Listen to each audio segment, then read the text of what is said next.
Good afternoon, everybody. Pleasure to be here this afternoon to tell you about the reward story and more specifically about the somewhat interestingly named Lake Disappointment Sulfate of Potash project.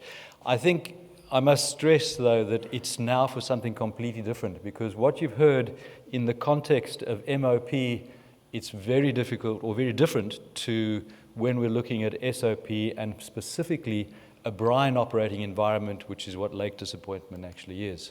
So I'm stressing it's now for something completely different. It was interesting listening to the project rating system that was used to judge the various companies that got the opportunity to present yesterday and today. In particular, because the resource rating, and I'm not critical of the overall process, but just interesting to observe that the resource rating or scoring of geology and grade was actually quite low relative to other aspects. And when I think of the great mining companies of the world, they owe their existence to clearly visionary leaders and people that have built those organizations over decades, in some respects over centuries, but also thanks to standout ore bodies, tier one resources that have been able to sustain at sometimes poor management operational decisions, and other times, though, fantastic management decisions that have made those great projects become real things. And that's where Lake Disappointment sits. There's a whole host of those sort of points that I've raised in this first slide, which highlight why we have scored where we have in the rating system. When you look at the company itself, though, it tells a slightly different story in that somewhat there's a tiny board and a very small executive team. That is, I might add, backed by a separate an independent technical advisory committee that certainly helps us with our decision making. Our founder and our largest shareholder and an executive director and our technical guru is wrapped up in one individual, and that's Dr. Michael Ruane, who has a PhD in industrial chemist, and he is the only person in Australia that's actually worked on an Australian operating SOP brine operation. That might have been in the 1970s, but it is the only person in the country that has that direct experience. There are, of course, others that have solar sea brine operating experience, and two of those individuals happen to be on our advisory committee, so that really helps, because it is a whole different way of thinking and a whole different operating environment. Let's just think about its location, because we heard from an MOP's perspective that logistics is a critical item. And certainly we also face a similar challenge in terms of you want to be as close as possible to your market. But bear in mind that our product sells for a substantial premium over MOP. So typically, and our price deck for our PFS was $500 a ton. But you can command prices of anywhere between 500 and somewhat quite far north of $600 a ton for SOP. So the product is somewhat more forgiving for a longer logistics challenge. And there are a few of us in the industry in Australia that are all aspiring to get out there and start producing SOP. And we all, to some degree, suffer the tyranny of distance. Some worse so than others. We're not the worst, and we're clearly not in the best position. But what I would like to highlight with this particular slide, though, is that we have a deliverable solution based on existing network of roads that are used on a daily basis. Yes, 350 k's of that road is a dirt track, but it's a dirt track used by our people and also by the local communities. It's also, and maybe this wasn't the best use of our money at the time, but was subject of the world's most detailed and largest drone survey, down to 10 mil of accuracy. So the numbers that we built into our PFS to upgrade that road, $65 million, I might add, is work and money that was well spent and energy that was well spent. That, of course, we can potentially get funding from the Northern Australia Infrastructure Fund, who like to, or the whole raison d'etre for the fund is to back projects in remote Northern Australia, and that's across the top end of the whole country, not just Northern Territory, to ensure that we provide opportunities and development in remote communities. There, right on the side corner, you can see Little Lake Disappointment, and perhaps it's a good segue to just briefly digress and answer the question, what is in a name? Where does the name Lake Disappointment come from?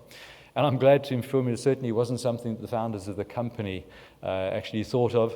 In fact, it was this unbelievable explorer in the late 1880s, and he found Lake Disappointment in the 1890s, Frank Hahn.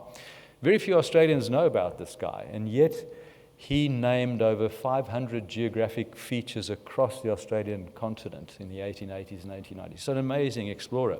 He also, by the way, discovered what today is known as New Century, but was originally Century zinc deposit. And I'm told, I speak under correction, but I'm told it took 100 years after its discovery before it was developed. We're running a little bit behind schedule at Lake Disappointment, but I think we're getting close.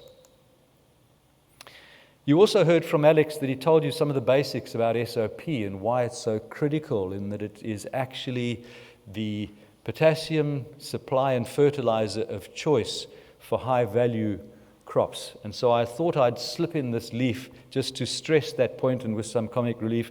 Some in the audience may actually recognize that, but those don't. That's a cannabis leaf that is showing signs of potassium deficiency. So can't let that happen. Mine and produce more SOP. So let's look at the economics of the project. I first of all must stress that the pre-feasibility study that we finished last year was a somewhat conservative but a very detailed pre-feasibility study. In fact, it was within tighter limits than the normal pre-feasibility study, 20 plus or minus 20%. Somewhat conservative, and I'll go into a bit of detail in terms of the area where we were conservative, like flow rates and grade. And actually, grade in this business, when you're reliant on the sun to evaporate so much water, is actually quite important. There is in our handout, there is a slide that explains that point.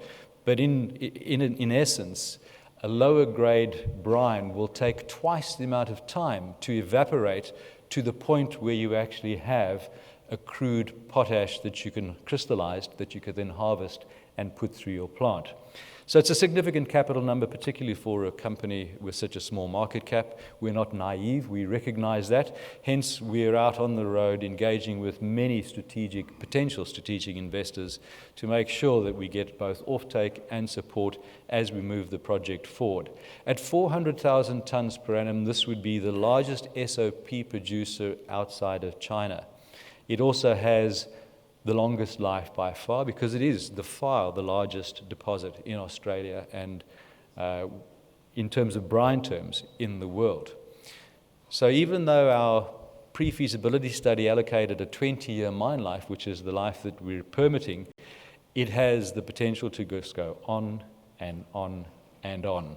And that's why I made that point at the beginning about great mining companies have great assets that last for decades. This truly has the potential to be a multi-generational project. And that's why our partners, the Martu people, who there is a mining agreement in place with them with published, transparent commercial terms, support this project and want to see it go ahead, because there's not much else, I can assure you, in that remote part of Australia. The operating costs are very competitive, despite that logistics impost. This is really an important message, I think, is that we can overcome that by, thankfully, good operating practice within Australia that is used to operating over such huge distances. And the solution is quad road trains with 25-ton trailers. So, each quad train would be carrying 100 tons all the way from Lake Disappointment, the 866 k's, to Port Hedland. Port Hedland, you would all know, is the world's most unbelievably efficient minerals exporter, be it iron ore, be it salt, or be it more recently lithium or base metals con as well. So our assumptions, I said it was somewhat conservative, but I think in terms of our overall economic assumptions, we certainly were realistic with a price tag of $500 per ton. As I said earlier, there are places in the world, it's quite distinct from region to region, but there are places in the world where you'd be getting maybe $650 to $675 a ton, and others where you would be getting probably just south of $500 a ton. So those are healthy margins. We've built a tough royalty regime into it, and you might ask, why is that tough? Well, that's tough because potash as defined is not defined in the WA Mining Act. And so the industry as a whole has had 3 different pieces of advice from the same royalty branch in the Department of Mines of WA as to what the royalty may be. Some have accepted the broad categorization of potash as salts in evaporites, and strictly speaking, that's true. That's 73 cents a ton.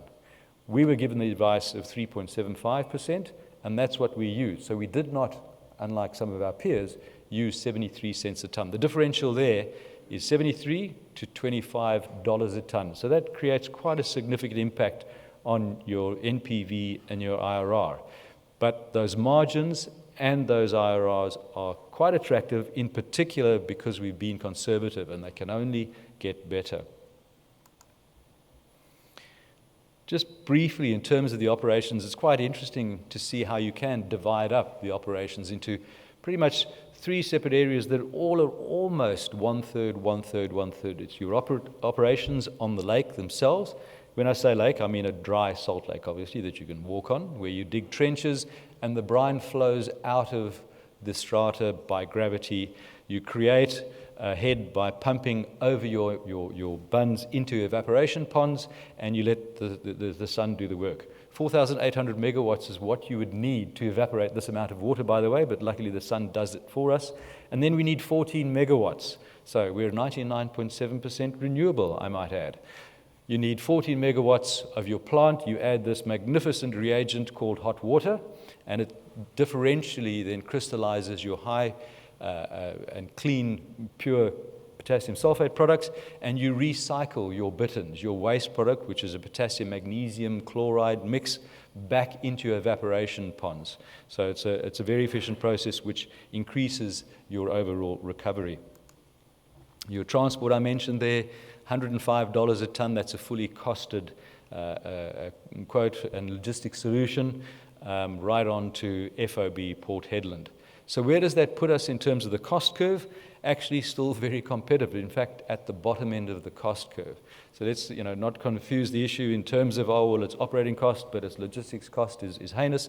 No, actually, the overall FOB cost is really competitive to the rest of the market, and that's based on real conservative PFS numbers, not on scoping numbers or anything such. So comfortably at the bottom of the cost curve, and will remain so for decades still to come.